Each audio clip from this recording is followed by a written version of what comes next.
I finished the last video touching on the stimulus plan and whether it's going to be big enough and what its intent was. But I was a little hand-wavy about things like savings and GDP, and I thought it would actually be good to get a little bit more particular, just so you know that this isn't just me making up things. So a good place to start is just to think about disposable income. And people talk about it without ever giving you a good definition, and it's important to understand what disposable income is.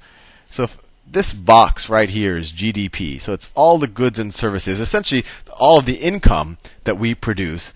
The disposable income is essentially the amount that ends up in the hands of people. So the US GDP, I don't know what the exact number is. It's on the order of, I think it's like $15 trillion. Whoops. It's on the order of $15 trillion. And so some of that money goes to taxes. I don't know, maybe let's just say $4 trillion of it. Let's say $3 trillion ends up in taxes. And these are round numbers, but it gives you a sense of the makeup. Then maybe about another $1 trillion is saved by businesses. So let's say that I'm Microsoft and I make $1 billion this year. Microsoft makes a lot more than that, but I make $1 billion and I just keep it in a bank account owned by Microsoft. I don't give it to my employees. I don't dividend it out to the shareholders. I just keep that. So corporate savings, let's say it's another $1 trillion. These are roundabout numbers. And then everything left over is essentially disposable income. I'm making some simplifications there. But everything left over is disposable income. And the idea is what is in the hands of households after paying their taxes, disposable income. That check that you get after your taxes and everything else is taken out of your paycheck, that money, that is disposable income to you. So the interesting thing is where this disposable income has been going over the last many, many years. So this chart right here, actually let me go down a little bit. So this right here, this chart, is a plot of the percentage of disposable income saved since 1960. I got this off of the Bloomberg terminal again. And just so you get a good reference point, let me draw the line for 10%, because I kind of view that as a reference point. That's 10% personal savings. Actually, you could go back even further than this, and you could see from 1960s all the way until the early 80s, the go-go 80s, people were saving about 10% of their disposable income. Of what they got on that paycheck after paying taxes, they were keeping about 10% of it, putting it in the bank, and of course that would then later be used for investment and things like that. But then starting in the early 80s, right around, let's see, this is about 1984, see that people started saving less and less money. All the way to the extreme circumstance to 2007, where on average, people didn't save money. Where, maybe I saved $5, but someone else borrowed $5. So on average, we didn't save money. Actually, we went slightly negative. And all of this, and this is kind of my claim, and it can be borne out if you look at other charts in terms of the amount of credit we took on, is because we took on credit. I guess there's two things you could talk about. We took on credit, and we started having what I call perceived savings, right? If I buy a share of IBM, a lot of people say, "Oh, I saved my money. I bought, I'm invested in the stock market." But when I bought a share of IBM, unless that dollar I paid for the share goes to IBM to build new factories, if it, and that's very seldom time. Most of the time, that dollar I gave to buy that IBM share just goes to a guy who sold an IBM share. So there's no net investment. It's only investment. It's only savings when that dollar is actually goes to invest in some way, build a new factory or build a new product or something. So I think you had more and more people thinking that they were saving when they weren't, maybe thinking that they were saving as their home equity and their house grew or as their stock market portfolio went up. But there wasn't actual aggregate savings going on. And in fact, if anything, they were borrowing against those things, especially home equity. And the average saving rate went down and down and down. So now we're here in 2007, and maybe you could say, 2008, where let's say that this is the capacity. We should probably talk about world capacity because so much of what we consume really does come from overseas. But this is kind of the capacity serving the US. And let's say going into 2007, this was demand. Supply and demand was, let's say, pretty evenly matched, right? And if we go to that top up here, you see that we weren't at like kind of we were at like 80% utilization, which isn't crazy. So if anything, you could say that we had demand was maybe right around here, but that's a good level. You want to be at around 80% utilization. That's the rate at which you don't have hyperinflation, but you're utilizing things quite well. Now, all of a sudden, the credit crisis hits, and all of this credit disappears. And I'd make the argument that the only thing that enabled us to not save this money is more and more access to cheap credit. Every time we went through a recession from the mid-'80s onwards, the government solution was to make financing easier. The Fed would lower interest rates. We would pump more and more money into Fannie and Freddie Mac. We would lower standards on what it took to get a mortgage. We would create incentives for securitization. We would look the other way when Bear Stearns is creating collateralized debt obligations or AIG is writing credit default swaps. And all of that enabled financing, right? Until we get to this point right here where everything starts blowing up.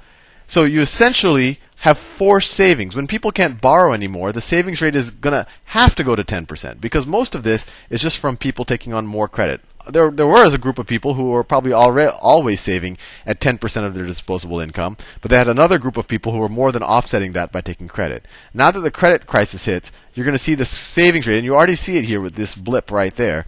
The savings rate is going to go back up to 10% of disposable income. Now, if the savings rate goes back to 10% of disposable income, that amount of money, that 10% of disposable income, this gap, is 10% of disposable income that cannot be used for consumption, right? And let's think about how large of an amount that is. Right now, U.S. disposable income, if I were to draw disposable income, this number right here, I just looked it up, it's around $10.7 trillion. Let's just say $11 trillion for roundabout.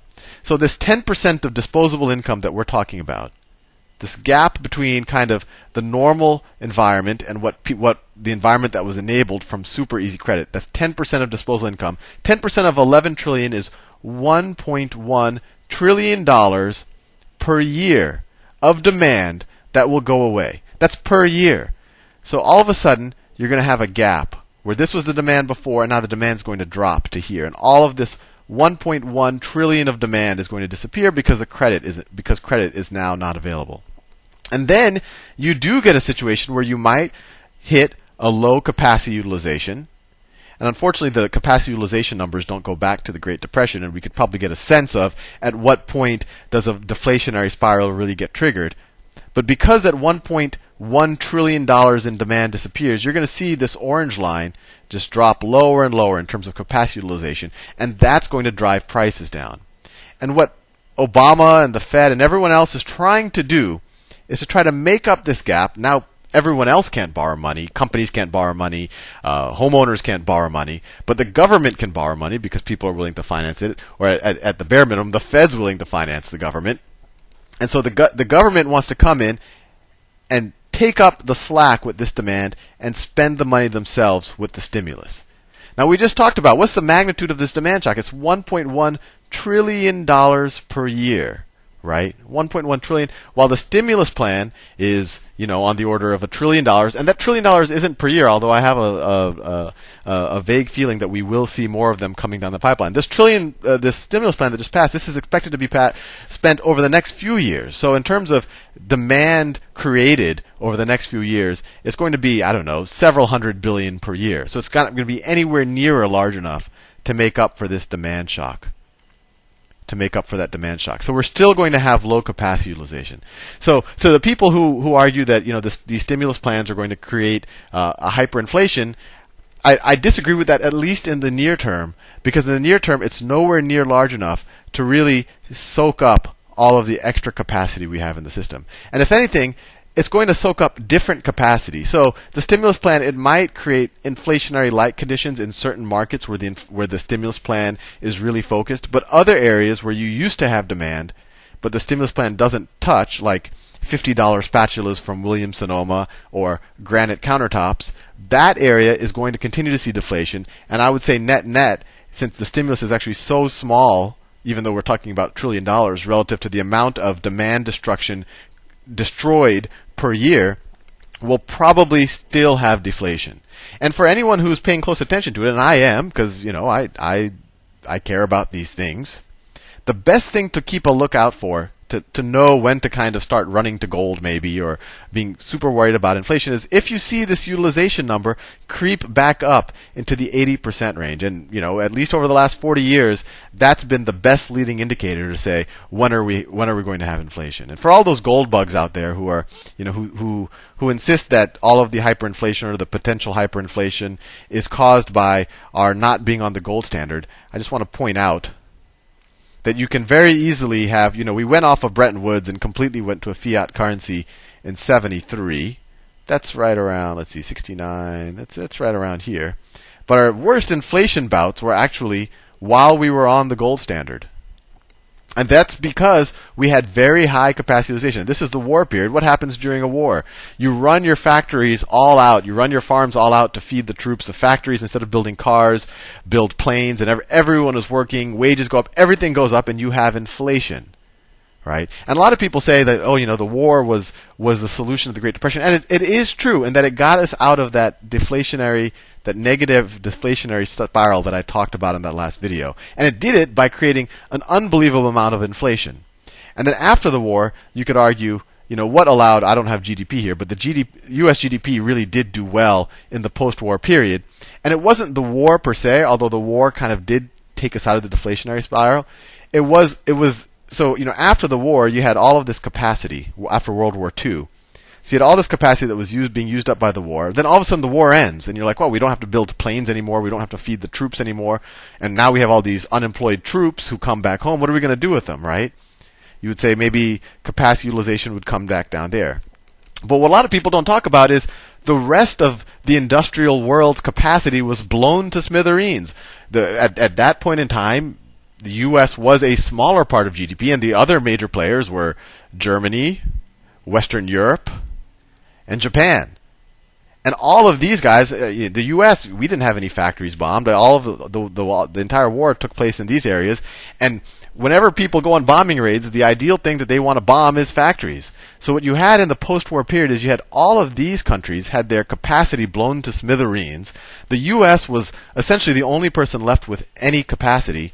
And so all the demand from the rest of the world picked up the slack in the U.S. capacity. And that's why, even though there was a demand shock in the U.S. after that, you also had a supply shock from the war, where you had all of this capacity that was blown to smithereens. In this situation that we are now, we have a major demand shock, right? Financing just disappears, and the savings rate's going to skyrocket because people can't borrow anymore. But there's no counteracting supply shock, right? The supply of really, factories making widgets and all the rest is staying the same. So the Obama administration, they're trying to create a stimulus to sop some of this up, but it's not going to be enough. And my only fear is, with all of the printing money and all of that goes, is once we go to a situation, once we do get back to the 80% capacity utilization, once we do go back here, how quickly they can unwind all of this printing press money and all of the stimulus plan. Because that's going to be the key. Because if we do get to 80% capacity utilization, or we start pushing up there, and we continue to run the printing press, because that's what essentially government's incentive is to do, because they always feel better when we're flush with money, then and only then you might see a hyperinflation scenario. But I don't see that, at least for the next few years.